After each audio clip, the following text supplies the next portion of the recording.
എന്നെപ്പോലെ north Indian food ഇഷ്ടപ്പെടുന്നവരാണോ നിങ്ങളെങ്കിൽ ഇതൊന്ന് try ചെയ്ത് നോക്ക്. നല്ല സിമ്പിളായിട്ട് ഉണ്ടാക്കാൻ പറ്റിയ ഒരു റെസിപ്പിയാണ് കേട്ടോ.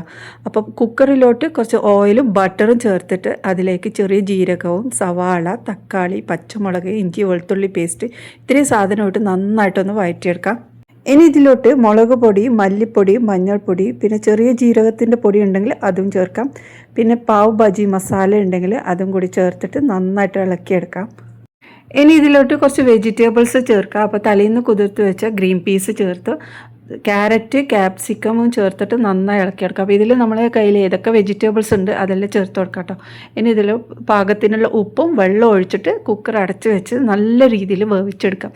നല്ലോണം ഉടയുന്ന രീതിയിൽ അങ്ങനെ വേവിച്ചെടുക്കണം. ഇനി നന്നായിട്ട് ഇളക്കി അതിനൊന്ന് ലൂസാക്കി എടുക്കുക, നല്ലോണം ഉടച്ചെടുക്കുക. ഇതിലോട്ട് കുറച്ചും കൂടെ ബട്ടർ ഇടണം. ഈ ഒരു റെസിപ്പിയിൽ കുറച്ച് കൂടുതൽ തന്നെ ബട്ടർ ഇട്ടാലാണ് കേട്ടോ നല്ല ടേസ്റ്റ് വരുന്നത്. അതിലോട്ട് ബട്ടറും മല്ലിയിലയും കൂട്ടിയിട്ട് നന്നായി റെഡിയാക്കി എടുത്തിട്ടുണ്ട്. ഇനി പാനിലോട്ട് ഇതാ കുറച്ച് ബട്ടർ ഇട്ട് അതിലോട്ട് ചെറിയ ബന്നുണ്ട്, അത് ഇതാ യൂസ് ചെയ്യുന്നത്.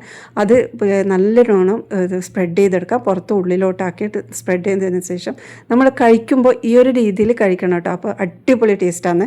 ഒരു പ്രാവശ്യത്തിൽ ട്രൈ ചെയ്യണം. അപ്പോൾ കുറച്ച് സവാളയും ഈ ഒരു മസാലയും പിന്നെ അതിൽ ബട്ടറും മല്ലിയിലയും ഒരു ചെറുനാരങ്ങയും ഒക്കെ വെച്ചിട്ടുണ്ട്. അത് ഇതാ ഈ സവാള ഇതിൻ്റെ മുകളിലോട്ടിട്ട് ആ ഒരു സവാളയോട് കൂടി ഇങ്ങനെ കഴിക്കണം. അടിപൊളി ടേസ്റ്റാണ്. ഒരു പ്രാവശ്യം ട്രൈ ചെയ്ത് നോക്കട്ടോ.